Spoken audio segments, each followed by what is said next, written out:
Social media पर channel Mahalakshmi की ओर से आपके पास घड़ी बजाए और खबरें लाए हैं पूरी आज 10 आपके पास 1 से 10 और अभी कुछ बच गई हैं और भी कल की जानकारियां सोना टीवी से बताएंगे, बहुत कुछ बताएंगे कल आपके पास। पर आज करते हैं खबरें 10 इसकी शुरुआत।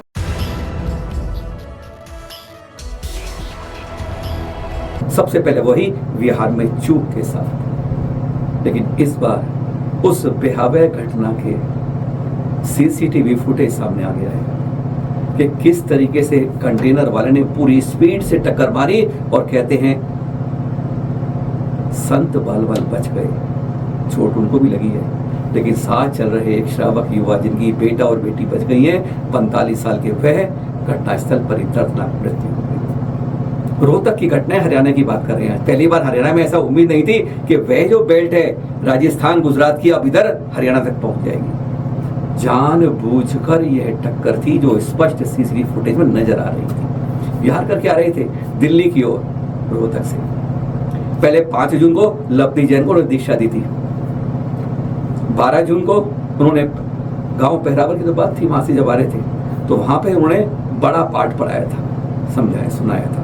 और फिर अब मिट्स के आगे रोहतक से गुजरते हुए दिल्ली को आते हुए यह भयावह दुर्घटना हो गई शनिवार सुबह लगभग 6 और 7 के बीच में, जब वह दिल्ली के उनका बिहार हो रहा था।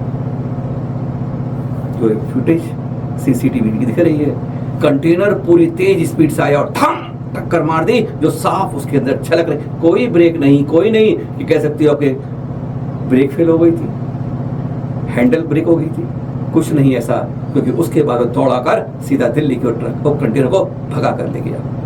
इस भयानक सीधी फुटेज को देख के बाद स्पष्ट होता है पकड़ा नहीं गया है, पुलिस तलाश कर रही है। और हमारे संतों के इस दुर्घटनाओं में कभी भी पुलिस को तत्काल कुछ ऐसी बात मिलती है तो छोड़ देते हैं, फाइल बंद हो जाती है और समाज चुका रहता है। अफसोस यह होता है संत घायल हुए, इस कहते हैं कौन सी वह अविश्वसनीय कल्पना वाली थी, इतनी तेज टक्कर के बाद भी वह बच गए। राकेश 45 साल के युवा जिनका छोट परिवार में अब एक बेटा और बेटी रह गई है, पंचकुला में सरकारी नौकरी है थी, वह घटनास्थल पर मृत्यु हो गई। लेकिन हमारा समाज इस दुर्घटना को देखकर, इस निर्मम हत्या को देखकर भी जाग नहीं रहा है, क्योंकि पिछले कुछ समय के अंदर यह 7वीं भयंकर दुर्घटना है और हमारा समाज कहते हैं इस बेल्ट में कभी चेत नहीं रहा है। अफसोस यह बात का है, एक के बाद एक हम ऐसी नुकसान करते जा रहे हैं जिसकी कभी पूर्ति नहीं होगी। अक्षम्य है ये और इसके बारे में हम कुछ नहीं कर पा रहे। आज अफसोस इस बात का है, भयंकर त्रासदियां होने के बावजूद ही अगर समाज नहीं जगता है तो कहते हैं इससे बड़ी शर्मसार घटना इस बात के समाज के लिए नहीं हो सकती है जो आज वक्त ये देखी जा रही है।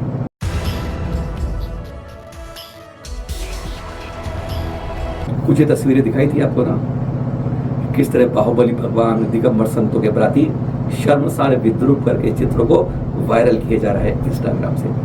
रेयर दिगंबर इमेजेस नाम से अकाउंट के अंदर हमारे यहाँ किसी भी श्रेष्ठी के हमने अपील जब की थी ना आप लोगों से कि भाई कोई आवाज उठाओ, कुछ करो, क्योंकि आपस में भाई भाई पे FIR करने के लिए तैयार रहते हैं, एक को दूसरे को जेल में भेजने के लिए सदा खड़े रहते हैं, मौका ढूंढते हैं, पर ऐसे कोई करता है विद्रूप तो उस पर कोई नहीं करते। चलन महालक्ष्मी ने खुद उसको नोटिस देने की तैयारी कर ली, नोटिस भेज भी दिया, पर उससे पहले कहते हैं वीडियो पहुंच गया और वह खुलासा खुल गया कि मालूम चला एक 14 साल के बालक को बहकावे के अंदर लाकर इस तरीके से काम कराए जा रहे थे उसके मां के मोबाइल से।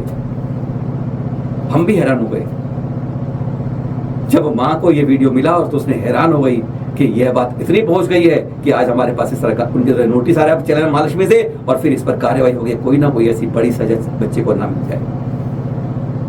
उन्होंने फोन किया, हमें फोन पर माफी मांगी और बताया कि किसी ने यह नहीं खुलासा किया, कई बार पूछा कि बहकावा कौन कर रहा था, वो खुलासा नहीं हुआ कि बच्चा किसके 14 साल का बच्चा, और फिर उसने भी अपना वीडियो बना के भेजा।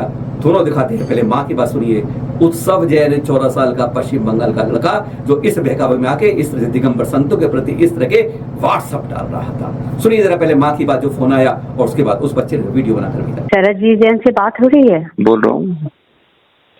हाँ, तो मैं बोल रही थी कि वो जो रेयर दिगंबर इमेजेस से जो हमने रेयर दिगंबर इमेजेस से जो पोस्ट देखा हमने चैनल महालक्ष्मी से, तो वो हमारा लड़का ही था। तो वो 14 साल का लड़का है, तो वो 4-5 बस 14 साल का ही लड़का है? 14 साल के है। क्या नाम है उसका? उत्सव जैन। है उत्सव जैन। उत्सव जैन। तो वो ऐसी बातें कर रहा था? हाँ, तो वो माफ कर दीजिए, मैं उसकी माँ बोल रही हूँ, उससे गलती हो गया है। हम लोग दिगंबर जैन समाज को बहुत मानते हैं, रिस्पेक्ट करते हैं। वो तो किसी के बहकाव में आके कर दिया है। किसके बहकावे? मतलब ऐसा कौन, मतलब जो बेचारा छोटे बच्चे को बहका रहा है? मतलब बहकावा में आ गया है, तो माफ कर दीजिए। हम बहुत दिवंगत मुनि जी को बहुत श्रद्धा करते हैं, हम कोटि कोटि नमन करते हैं हम लोग। हमारे बच्चे से गलती हो गई, आप माफ कर दीजिए।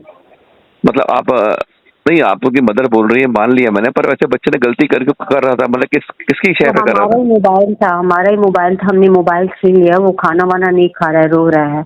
हाँ, अच्छा। लेकिन हम उसे पूछे तो वो हमें बताया सब कहानी की ऐसा ऐसा बात है। किसी के बात में आके, बहकावे में आके वो वैसा पोस्ट डाल दिया, लेकिन उसको उतना नॉलेज नहीं है। तो हमने कहा कि हम आपसे ही तक कांटेक्ट कर लेते हैं। मैं दिगंबर समाज से माफ़ी मांगता हूँ। मैंने ही रेयर दिगंबर इमेजेस अकाउंट बनाया था। ऐसी गलती मैं दोबारा कभी नहीं करूँगा, मुझे माफ़ कर दीजिए। और मैं सारे दिगंबर मुनियों से क्षमा मांगता हूँ। मैं दिगंबर मुनियों को कोटि कोटि प्रणाम करता हूँ। मैं दिगंबर समाज को कोटि कोटि प्रणाम करता हूँ। मुझे पता है मुझसे बहुत बड़ी गलती हो चुकी है। दिगंबर मुनि बहुत त्याग करते हैं, बहुत तपस्या करते हैं, जिसकी सम्मान मुझे करनी चाहिए और मैं आज से उनकी सम्मान करूँगा। मैंने ही रेयर दिगंबर इमेजेस अकाउंट बनाया था और वो अकाउंट मैंने अब डिलीट कर दिया है और मैं ये गलती दोबारा कभी नहीं करूँगा। मुझे क्षमा कर दीजिए, मुझे क्षमा कर दीजिए। मैं अपनी गलती की माफ़ी मांगता हूँ, मुझे क्षमा कर दीजिए। कल फादर्स डे था। अंग्रेजों की तो जो बनाया गया, पहले मदर्स डे आया था, फादर्स डे आया। आपका ये मातृ दिवस के बाद पितृ दिवस आया। लेकिन अफसोस यह होता है, हम भक्त कितने कमखत बन जाते हैं। हम संदेश के देने जाते हैं कि एक आरिका माता की चित्र दिखाकर एक गुरुवर के प्रति यह कि वो मेरे पापा हैं। हम गुरुओं को, पूजनीय वंदनीय संतों को केवल इस तरह से दिखाना, ये लगता है एक बचकाना हरकत कोई ना कोई भक्त करता है और इसमें निशाने पर कोई साधु संत आ जाते हैं। समझना होगा, जागना होगा। भक्तों को कमखत बनने से पहले कुछ समझकर आगे बढ़ना होगा। नहीं तो इसके बारे में कई चर्चाएं, हमारे पास कईयों के फोन आए कि भैया इस तरह से क्यों हो रहा है, क्यों इस पर नहीं कह रहे हो। हम तो कहते हैं ऐसे भक्त मत करिए कि आपकी भक्ति में कमखत दिखे। गुरुवर पूजनीय वंदनीय संत होते हैं, वे कभी माता पिता की तरह आप नहीं ले सकते। कहते हैं गुरुवर हैं, पर यह पहचान को छोटा मत करिए, हमेशा पूजनीय रखिए।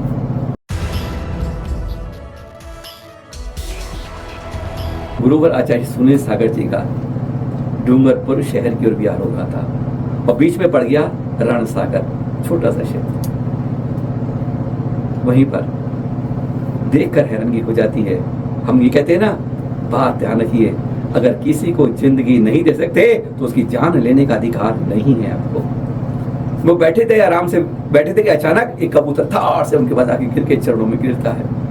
जैसे एक त्रियंच भी कहता है कि अब मेरी मृत्यु मरणासन में हूँ, क्यों नहीं किसी संत के सामने, जैसे हम लोग कोशिश करते हैं, हम प्रयास करने की भावना पाते हैं कि मैं भी क्यों इस संतों के पास जाके उसके चरणों में अपने इस प्राणों को न्यौछावर कर दूं और मुझे अगला जन्म कैसा मिल पाएगा, एक अच्छा मनुष्य बन पाऊंगा। इसी भावना के साथ आया। लेकिन गुरुवर ने उसकी तरफ देखा कि जैसे अभी इसका आयु कर्म शेष है। उन्होंने उसे पकड़ा और अपने कमंडल से जल एक एक बूंद के मुंह में डाला, फिर हथेली में रखे उसको रखा। भावना बातें रहे, अगर इसका आयु कर्म शेष है तो यह फिर ठीक हो जाए, और अगर आयु कर्म शेष नहीं है तो ये नमोकार पढ़ते पढ़ते जैसे वह धड़े पद्मावती बने थे, ऐसी स्त्री की भावना पाने के लिए यह प्रयास किया जाए। उसने जब पीला, कहते हैं गुरुवर के हाथों में आने के बाद वह जीवत जैसे हो गया। आयु कर्म शेष था, फिर करके वह खुले गगन में आसमान में चला गया। धन्य है ऐसे सदगमर संत जो सिखाते हैं कि जीवन किसी का लेना तुम्हारा अधिकार नहीं है, क्योंकि तुम किसी को जीवन देते नहीं हो, और अगर किसी को जीवन देने की मरणासन में हो तो कोशिश करो उसे बचाने की। यह होती है दिगंबर संतों की तपस्या की, पराकाष्ठा की निशानी।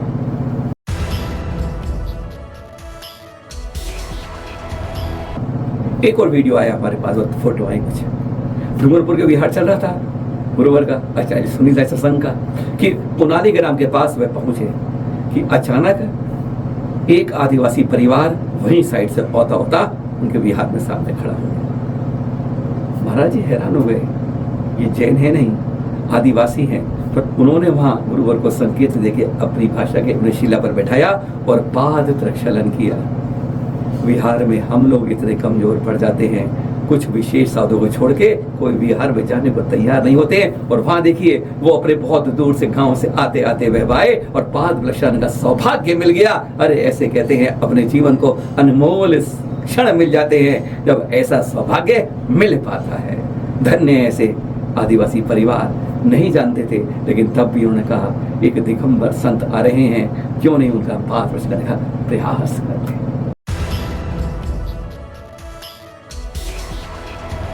और फिर जहां की बात कर रहे थे उस डूंगरपुर शहर में गुरुवर का पूरे सत्संग के साथ, देखिए कितने भक्ति होती है। यही भक्ति रंग लाती है और यही कहती है कर्मों का निर्जरा का कारण बन जाती है। कुछ नहीं मन में है, कोई विकल्प नहीं रहता है। कहते हैं क्रोध मान माया लोभ चारों कषायों का जहां अंत हो जाता है, फिर निर्मलता अंदर आती है जब इस तरह की भक्ति साथ दिखती है। और फिर इस भक्ति का फल मिलता है, डूंगरपुर शहर में प्रवेश होता है। कहते हैं जहां पर सोना सोना होता है वहां सोना सोना अपने आप हो जाता है।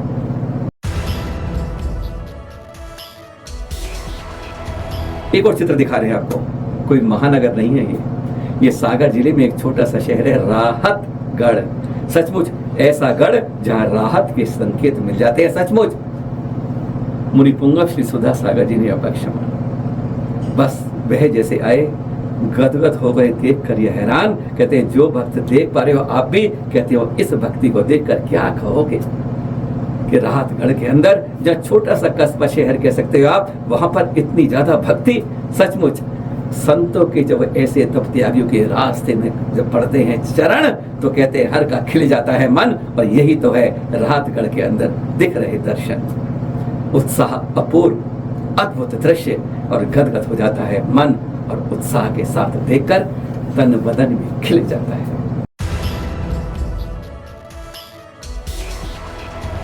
आज यह सूचना जारी हो गई कि इस बार की जनगणना के लिए और साथ जाति गणना के लिए भी 1931 के बाद पहली बार 94 साल बाद फिर जाति जनगणना होगी।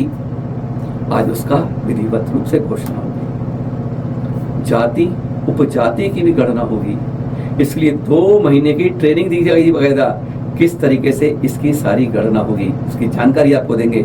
अभी ये मत समझ लीजिए कि आपको जाति के अंदर जैन लिखना है, पर इतना गांठ बांध लीजिए, संकल्प कर लीजिए मन में और हर को साथ 2 को और बता दीजिए कि धर्म के कॉलम में जैन जरूर लिखना है। पूरी जानकारी समय पर आने पर वो देते रहेंगे।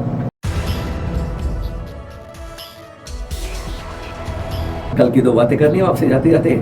खबर नंबर 9, जी हाँ, कल है आषाढ़ कृष्ण की षष्ठी। 11वें तीर्थंकर श्यासनाथ जी, उनके 54 सागर 4 लाख वर्ष बाद महाशुक्र स्वर्ग से इस धरा पर आते हैं, गर्भ में आते हैं चंपापुर के अंदर। कहते हैं कल बाल ब्रह्मचारी में पहला कल्याणक, 5 बाल ब्रह्मचारी ना को, जी हाँ, सबसे पहले ब्रह्मचारी वासुपुत्र, उनका पहला कल्याणक गर्भ कल्याणक। महारानी जयावती भी बोलते हैं, विजया भी बोलते हैं, वसु पूज्य महाराजा उन्हीं के गर्भ में आते हैं। और उसे 6 माह पहले कुबेर वहां पर 3.5 करोड़ रत्नों की बरसात 3 या 4 पैर करता रहता है, जन्म कल्याणक तक 15 माह तक। और फिर यही है पहला कल्याणक हमारे वसु बाल। ऐसे 24 में एकमात्र तीर्थंकर हैं जिनके 5 कल्याणक चंपापुर, यानी चंपापुर में गर्भ, जन्म और तप, ज्ञान और मोक्ष कल्याणक होता मंदारगिरी से। ऐसा पावन दिन है कल पर। यही नहीं, कहते हैं गर्भ और अंतिम परिणत है मोक्ष। अब मैं बात करते हैं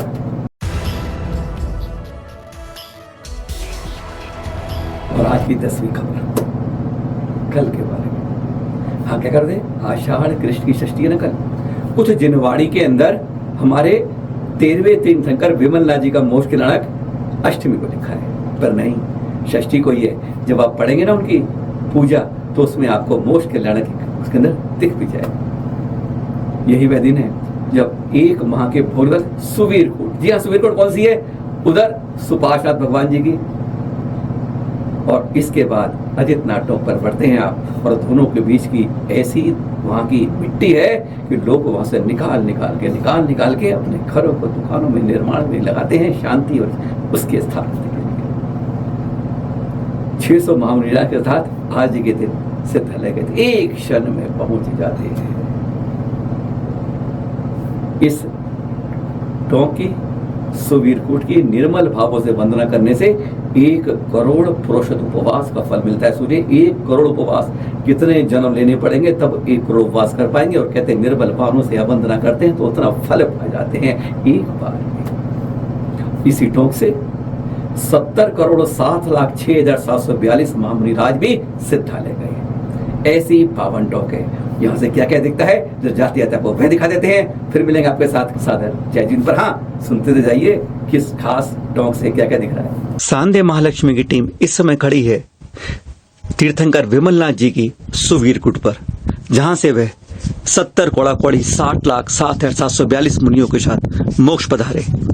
इस विमलनाथ भगवान की कूट से बाईं तरफ सुपाशनाथ भगवान की कूट है, और कहते हैं कि यहाँ की मिट्टी इतनी चमत्कारी है कि लोग यहाँ से उसको लेकर अपने निर्माण के कार्य हेतु उपयोग में ले जाते हैं। इस सुपाशनाथ भगवान की कहा जाता है कि इस पहाड़ी श्रृंखला का एक सिरा है जिसके पीछे की ओर हम आसानी से जीटी रोड को देख सकते हैं, और उसके दाईं ओर अगर हम देखें तो हमें वह पारस बाबा की फोटी हमें साफ दिखाई देती है कि यहाँ से बस अब हमें उस ओर ही जाना है।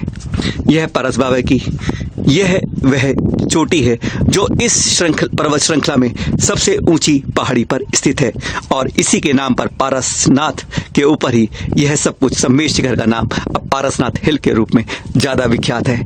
और इस तलहटी के दाईं ओर देखें तो हमें दूर, बहुत दूर अगर देखें दृश्य दिखाई दे तो हमें वही मंदिरों का कारवा दिख जाता है जहां से हम इस वंदना के लिए ऊपर की ओर आए थे। और आज हम विमलनाथ भगवान के चरणों में बारंबार नमन करते हैं। सुवीरकूट पर हम इस समय अर्घ्य चढ़ाते हैं। नमोस्तु।